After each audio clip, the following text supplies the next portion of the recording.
Meagre very చూపిస్తున్నాయి doubt లేదండి. ఎలా అనిపిస్తుంది మీ అంచనాలు ఏముండే గెలుస్తామని ఏ క్షణమైనా అనిపించింది? మేము ట్రయాంగిల్ ఫైట్ లో ఉంటామని అనిపించింది మాకైతే. కాకపోతే ఇంతకుముందు దయాకరణ చాలా స్పష్టంగా చెప్పిండు, అంటే సీఎం గారు చెప్పారు, అందరు చెప్పారు, ఎంఐఎం మాకు మద్దతు ఇవ్వడంతో మాకు సగం విజయం వచ్చేసింది అని చెప్పి. సార్ మీకు తెలిసింది వేరే నియోజకవర్గాలకి ఈ నియోజకవర్గానికి కొద్ది భిన్నంగా ఉంటుంది.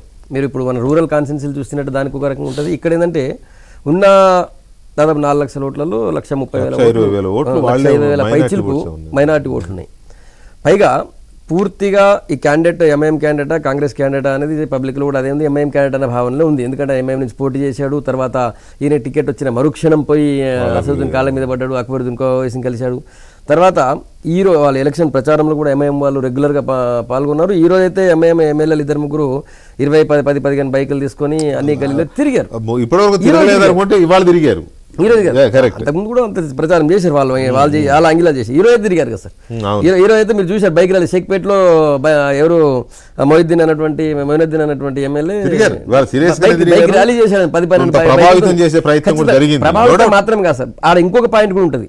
అది మనం ఓపెన్ గా చెప్పాలి, దాచాల్సిన అవసరం లేదు. భయప్రాంతాలు కూడా గురి చేస్తారు. ఎంఐఎం ఎమ్మెల్యే 20 బైక్లు వేసుకొని తిరిగాడంటే అక్కడ ఉన్నటువంటి నాన్ మైనారిటీ ఓటర్ భయపడిపోతాడు. రేపు ఏమైపోతాడు? అదే అట్లాంటి పరిస్థితుల్లో ఓటర్లు సగానికి భయప్రాంతాలకు సగం గురవుతారు. రెండోది సార్, సిటీ ఓటర్లు ఇంటలెక్చువల్స్ ఎడ్యుకేటర్స్ బయటకు రాకపోవడం కూడా ఒక పెద్ద మైనస్. అది ఒకవేళ అందరు ఎడ్యుకేటర్స్ ఇంటలెక్చువల్స్ అందరు బయటకు వచ్చినట్టు అది రిజల్ట్ ఇంకో రకంగా ఉంటుంది.